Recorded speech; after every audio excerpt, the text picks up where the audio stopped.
Olá pessoal, aqui quem fala é Michele Camargo. Estamos começando mais uma aula da nossa série de estática fácil e descomplicada, desmistificando a estática dos sólidos, também conhecida aí como estática dos corpos rígidos. Essa aula 19, onde nós falaremos mais uma vez sobre o momento de uma força, só que agora usando a formulação vetorial. Na aula anterior nós falávamos sobre uma revisão de produto vetorial, e agora nós vamos mostrar a aplicação de produto vetorial como ferramenta para o cálculo aí de momento de uma força. A gente vai mostrar através de um exemplo que se torna muito mais simples a análise de sistemas tridimensionais quando a gente usa a formulação vetorial e o uso de produto vetorial nesses casos. Bom, vamos lá, né? O que é o momento de uma força? A gente já falou que é a força vezes a distância, né? Só que aqui o que a gente tem, né? O produto vetorial de dois vetores vai produzir aí o vetor resultante C, né? E aqui o momento ele vai ser nada mais do que o produto vetorial entre o vetor posição R e o vetor força. Então, a partir do momento que eu tenho uma força no meu sistema tridimensional, eu vou determinar qual é essa força, vou determinar qual é o vetor posição dessa força e aí, em função do ponto que eu quero calcular o momento, obviamente, aqui no caso, quando eu falo MO, quer dizer que é o momento em torno do ponto O, e aí com isso eu vou obter já diretamente o momento de uma força. Então a intensidade vai ser calculada como a gente já falou lá no produto vetorial, só que a gente não estava falando da aplicação, né? E essa mesma formulação você também vai utilizar lá em dinâmica dos corpos rígidos e também eletromagnetismo é uma ferramenta, a ferramenta do produto vetorial também é utilizado nessas disciplinas e outras tantas por aí. A intensidade vai ser momento, que é o módulo, vai ser o R, que é o raio, que é o vetor posição, vezes a força e vezes o seno formado entre essas duas forças, né?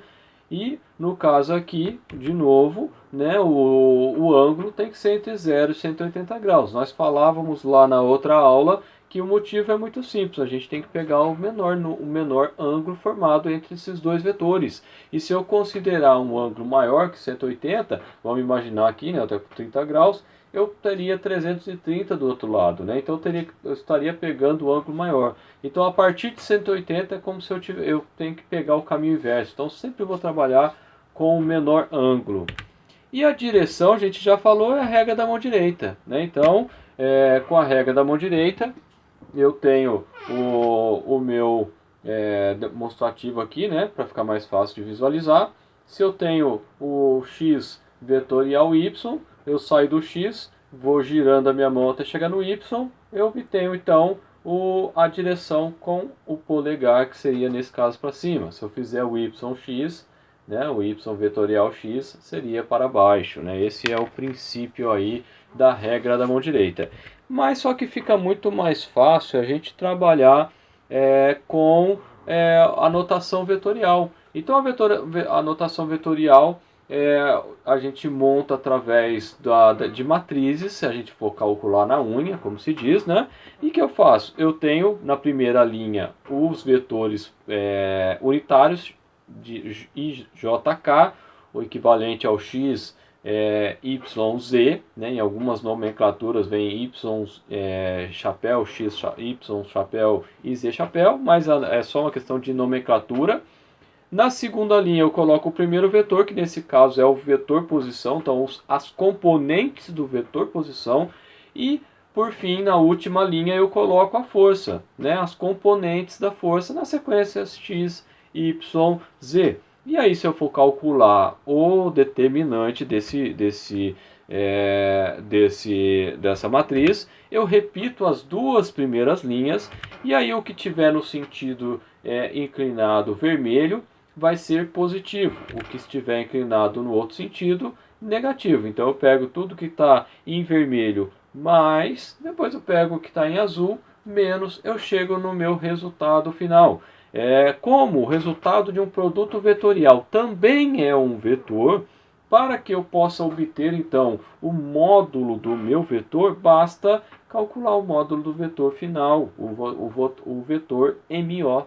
Né? Então, eu vou ter, através do produto vetorial, as três componentes do vetor do momento, e aí eu calculo o módulo através da raiz quadrada dos quadrados de cada componente e obtenho então o meu módulo. Se for através de uma calculadora é muito simples, basta eu montar o primeiro vetor, montar o segundo vetor, aplicar o cross, né, que é uma operação para produto vetorial na calculadora, e por fim eu calculo qual que é o valor do módulo através do DOT. Né? Então fica mais fácil a gente estar fazendo a resolução do exercício, do problema. Né? Não só do exercício, aqui no caso exercício, mas pode ser uma aplicação prática. Bom, uma outra coisa que é importante, que a gente sempre tem que ter em mente, é o tal do princípio da transmissibilidade. O que acontece, né? A gente frequentemente usa isso em sistemas em três dimensões, os tridimensionais, mas pode usar também em sistemas bidimensionais, sem problema nenhum. O que acontece? A distância é uma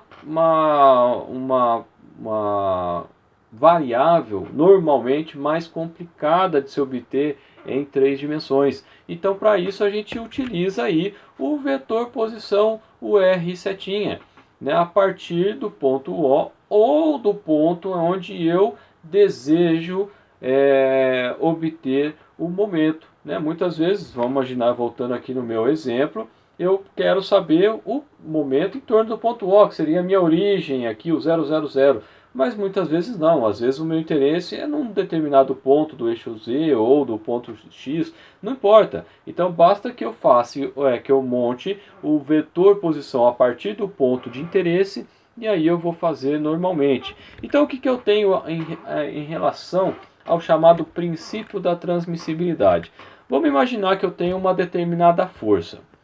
Eu tenho uma linha de ação dessa força. Então vamos dizer que eu tenho aqui esse meu controle e eu vou aplicar uma força nesse sentido. O que acontece com essa força? Eu vou empurrar o meu objeto para frente, digamos assim, do que eu estou empurrando.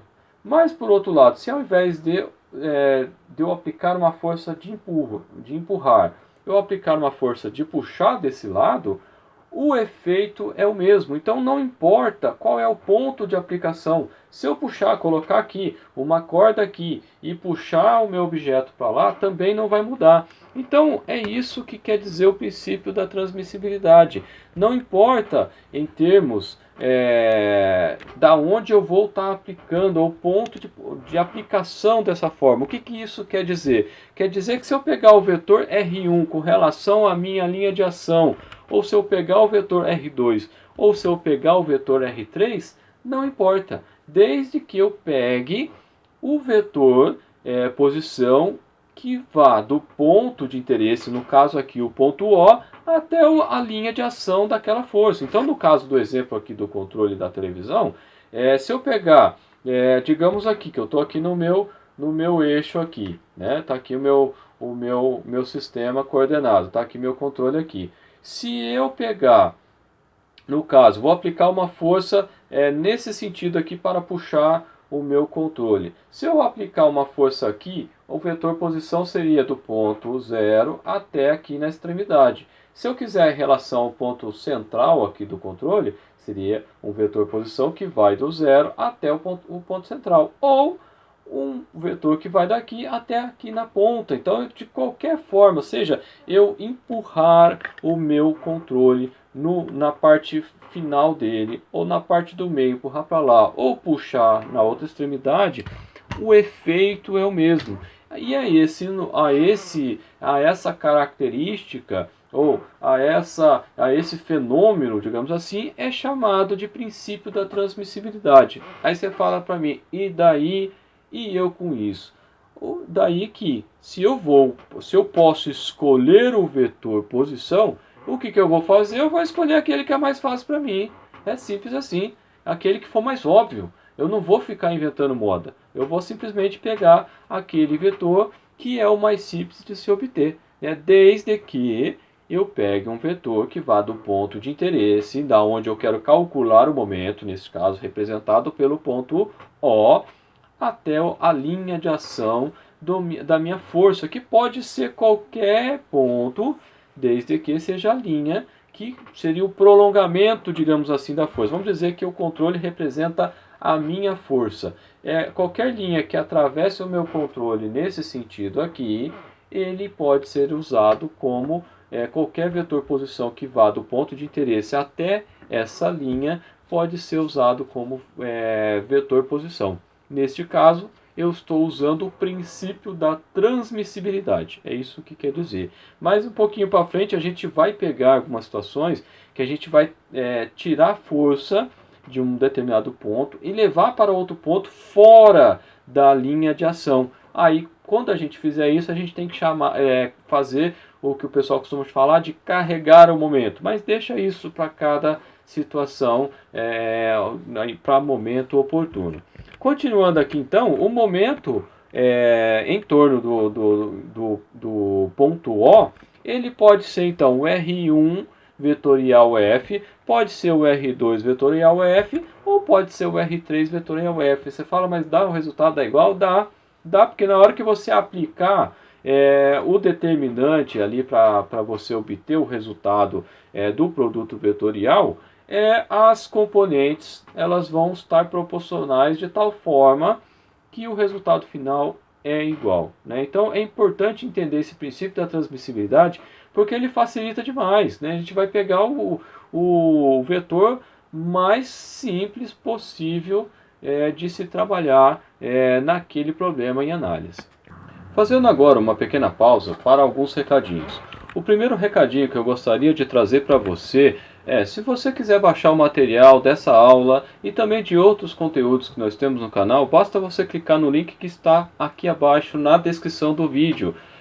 Você vai ser direcionado para um formulário, basta você preencher com o seu e-mail e com o seu telefone do WhatsApp, que logo na sequência você vai receber lá no seu e-mail um link onde eu disponibilizo todo esse material. Basta você fazer isso uma vez só, salvar o link no seu navegador e sempre que você quiser verificar se tem algum material novo, basta entrar lá e baixar o material, por isso fazendo uma vez só. Um outro recadinho que eu gostaria de trazer é convidar você para participar do nosso grupo lá no Facebook. Um grupo de compartilhamento e troca de experiência. Basta também clicar no link logo abaixo aí na descrição. E por fim, eu gostaria de trazer como recomendação para você, se você está aí buscando uma metodologia de como refazer um TCC, muitas vezes nós não sabemos nem começar, né? Então, pesquisando sobre isso, mais recentemente encontrei aí o trabalho do professor Hamilton, achei bastante interessante e estou trazendo para você como uma recomendação. Se você quiser, tiver interesse, está precisando aí de fazer o TCC e não sabe como, que clica no link logo abaixo que você vai ter maiores informações. Voltamos agora então à explicação desta aula. Bom, para mostrar isso, a gente vai então resolver um exercício, né? Então, o que diz o exercício? Determinar o momento produzido pela força F em relação ao ponto O. Expresse o resultado como um vetor cartesiano. Então, vamos dizer, né, que o que eu tenho ali, como se fosse o eixo, do jeito que está a figura, está assim virado para mim, né? O eixo X saindo para cá, o eixo Y saindo para cá e o eixo Z saindo para lá. Mas se eu for fazer aqui, vai ficar meio complicado de vocês visualizarem. Então, digamos que essa bolinha aqui, o eixo, a árvore que está indicada aí, seria o meu eixo Z. O que eu tenho? Eu tenho então, a bolinha vai representar o meu trator. Esse trator, ele está fazendo o que? Ele está andando paralelo ao eixo Y. Ele vai andar sentido paralelo ao eixo Y. Ele vai fazer esse movimento aqui paralelo ao eixo Y. O que vai acontecer? Quando ele faz isso aqui, ele puxa o eixo X, então ele tende a girar o meu sistema em torno do eixo em torno do eixo Z, Mas como ele também está deslocado, o que vai acontecer? Ele tem uma distância com relação ao eixo Y. Quando o carrinho, o trator, puxar a minha árvore assim, ele tende a girar também nesse sentido. Quando eu componho o movimento que eu vou ter em torno do eixo Y e em torno do eixo Z, eu vou ter um giro ou uma tendência de giro em torno de um outro eixo que é inclinado aqui com relação a qualquer um dos meus três eixos aqui. Bom, então vamos lá. O que é a primeira coisa que a gente tem que fazer num exercício de estática? É o DCL. O que é DCL mesmo? Diagrama de corpo livre. Aí você fala assim, eu tenho que fazer esse troço? Tem que fazer o diagrama de corpo livre. Se você não faz o diagrama de corpo livre, como é que você vai modelar o seu problema? Então não tem escapatória. Se você não fizer na prova e o seu professor descontar, nem vai reclamar. Né? Eu, quando dou aula dessa disciplina, vem reclamar comigo, eu não dou nem bola. Porque não tem como você montar o equacionamento se você não montar o diagrama. Principalmente se a gente estiver falando de sistemas tridimensionais. Bom, então vamos lá. Então a gente vai começar com o diagrama de corpo livre. O que eu vou fazer? Para ficar mais fácil de visualizar, eu vou fazer em cima da própria figura.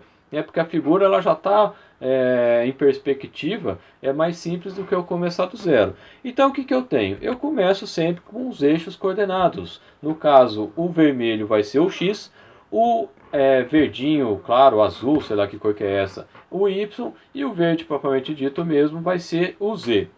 Então o que eu tenho? Eu tenho uma força sendo aplicada naquele ponto A, através do trator. E esse trator ele está numa determinada posição no meu espaço. Né? Nesse caso ele vai estar no plano XY, né? E não está voando. Né? Mas poderia estar numa outra posição, poderia ser eu ter uma espécie de um relevo, né? Um morro aí, e ele está puxando em cima do morro e ter o meu ponto X e Y está numa outra posição. Então não tem nada, aqui o exemplo é plano, né? Só para deixar bem claro. Então o que é a segunda coisa que eu faço depois do diagrama de corpo livre? Nesse caso aqui o diagrama é bem simples, né? Eu vou achar os vetores posição e os vetores unitários correspondente a cada vetor desse aí. Então o que eu faço? O vetor, eu posso achar o vetor posição A, que seria esse vetor aqui, que vai do meu ponto O, porque o meu interesse agora é resolver em torno do ponto O. Vai ficar então o quê? O RA vai ser 0i, porque ele não tem nada em x, 0j, porque não tem nada em y, e vai ser 12k, porque ele só tem a altura de 12, só essa altura vertical, porque ele está exatamente em cima do eixo z. Já o vetor posição B, ele vai ser o que? Eu tenho esse trechinho em x e tenho esse trecho em y. Então, ele está no plano XY, né? Então vai ficar o RB, vai ser 4i, que é a distância que eu tenho indicada na figura aí, que ele tem que andar no sentido de x, mais 12j, que é o que ele tem que andar no sentido de y, mais 0 porque ele está no plano XY. Então eu não tenho cota em z neste caso em específico. Bom, o vetor RAB, que é o vetor que vai me dar a direção do meu vetor unitário UAB que está indicado na figura. Então, o que eu tenho? Se eu olhar o triângulo que é formado aí pelo vetor RA em amarelo, o vetor RB em vermelho e o vetor RAB em roxo, eu tenho o quê? Que o RAB nada mais é, do ponto de vista vetorial, RB menos RA. Bom, agora é só fazer, eu tenho o RA, eu tenho o RB, basta então eu fazer essa conta vetorial, que é uma conta muito simples, né? Vai ficar, eu pego o B menos o A, é algébrico, e faço item por item, então, no caso, é o RB menos RA, então 4i menos 0i, 4i. 12j menos 0j, 12j. 0 menos 12k, menos 12k. Então eu tenho o vetor RAB. Uma vez obtendo o vetor RAB, eu consigo obter o vetor unitário UAB. O vetor unitário UAB vai ser o quê? Vai ser o próprio vetor RAB dividido pelo módulo de RAB. Então basta pegar o vetor e dividir pelo módulo. Então aqui eu estou calculando direto. Às vezes eu faço separado, mas aqui eu estou fazendo direto. Então fica o vetor que eu obtive em cima, 4i mais 12j menos 12k, dividido por raiz quadrada de 4 ao quadrado mais 2i ao quadrado, mais, entre parênteses, menos 12, porque eu tenho que pegar o valor positivo, né? Eu tenho que pegar o valor todo, nesse caso menos 12 ao quadrado vai dar positivo. E aí eu tenho então, o resultado disso vai ser que o vetor unitário UAB, que é o que dá a direção da minha força, vai ser 0,229i mais 0,688j menos 0,688k. Neste caso, o vetor unitário UAB é o mesmo vetor unitário da força, né? Então, é por isso que eu calculo o vetor unitário RAB, o vetor RAB para obter qual é a direção da minha força. Bom, uma vez feito isso, o que eu faço, né? O vetor, de um modo geral, ele é composto pelo o módulo vezes o vetor unitário. Então, neste caso, qual que é o meu vetor F? É o 2, que é o meu... aqui eu mantive em kilonewton, né, que é o resultado, a força foi dada em kilonewton, poderia ter transformado para newton, mas também não vai alterar em nada, 2 vezes o vetor unitário, então fica 0,229i mais 688j menos 688k, fazendo a continha, então o meu vetor F, ele é 0,458i mais 1,376j menos 1,376k. Uma vez feito isso, eu tenho condição agora de calcular o momento, né? Então, para calcular o momento, o que eu faço? Eu uso qualquer vetor posição, como a gente falou no início da aula. Então, vai ficar, por exemplo, o vetor RA. Então, o momento vai ser igual ao vetor RA vetorial a força F. Neste caso, então, eu monto a matriz, lembrando que a primeira linha é os vetores unitários, na segunda linha o vetor primeiro, que é o vetor posição, e depois na terceira linha o vetor F. E aí basta fazer o determinante, a gente explicou como é que faz, né? Repetindo aqui, você repete as duas primeiras colunas, pega nesse sentido positivo, no outro sentido negativo, e aí você vai obter o resultado final. Então o momento, do ponto de vista cartesiano, vai ficar então menos 16,5i mais 5,5j mais 0k, né? Nesse caso ele não tem componente em torno do eixo k, né? Do eixo z.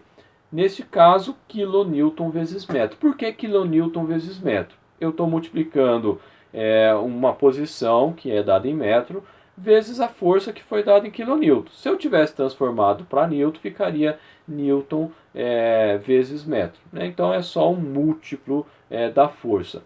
Mas aí, se eu quiser saber qual é o tamanho total desse negócio, basta calcular o módulo, eu já fiz direto, né? Então vai ser raiz quadrada de menos 16,5 ao quadrado, mais 5,5 ao quadrado, e fazendo essa continha eu tenho que é 17,4 kN vezes metro, né? Então aqui seria o meu resultado final, né, do meu módulo, o tamanho do momento que eu tenho naquele ponto A lá da figura que foi mostrada na tela anterior. Só para a gente entender o que está acontecendo, né? Então eu repeti aqui, vamos interpretar o que está acontecendo. Então foi dado que o momento ele é menos 16,5i mais 5,5j. O que quer dizer isso? Quer dizer que ele tem essa tendência de giro em torno de x de 16,5 no sentido contrário, mais 5,5j. E nesse caso, como que ficaria então? Eu montando aqui o triângulo, só para ficar mais fácil de visualizar, o vetor RA, o vetor RB e o vetor força, né? o que vai acontecer? Eu tenho justamente na figura indicada aí como o momento está acontecendo, né? Ele está acontecendo no próprio eixo, no próprio plano x, y, só que ele está apontado para a posição contrária do que eu disse que é positivo. Então, neste caso, a árvore ela gira e tem a tendência de cair para o outro lado, né? Então, ou seja, o que é importante é justamente a gente entender o que quer dizer cada componente desse. Então, em termos de tamanho, como se fosse o torque que faz essa árvore girar através desse exemplo, é 17,4 kN. Para que lado vai girar? Nesse, né, no termos de módulo, não vai resultar em nada. Mas nesse caso aqui, ele indica justamente para mim, quando eu faço cartesianamente, como e por onde ele vai estar gerando esse torque aí, né? Então aqui seria a ilustração final do exercício. Só indicando ali, né? Faltou clicar aqui, né? Então o momento seria essa seta em azul e o giro está justamente indicado por essa seta em azul escuro, né? Em azul marinho aí seria o meu momento. Bom, pessoal, chegamos ao final. Espero que vocês tenham gostado. Se gostou, compartilhe, dê um joinha. Se quiser receber novidades, se inscreva no canal. Manda eu quero para receber via WhatsApp. 984827250. Só mandar eu quero com o seu nome. Se for comprar alguma coisa, entra na nossa loja, compra alguma coisa com a gente. Contatos via Facebook, tem o nosso grupo, entra lá no grupo. YouTube, e-mail, WhatsApp. Se quiser conhecer o nosso trabalho, nossa vida profissional, entra lá no LinkedIn. E temos aí mais recentemente o nosso blog, www.cursosengenhariaecompanhia.com.br. Espero que tenham gostado. Um abraço e até a próxima.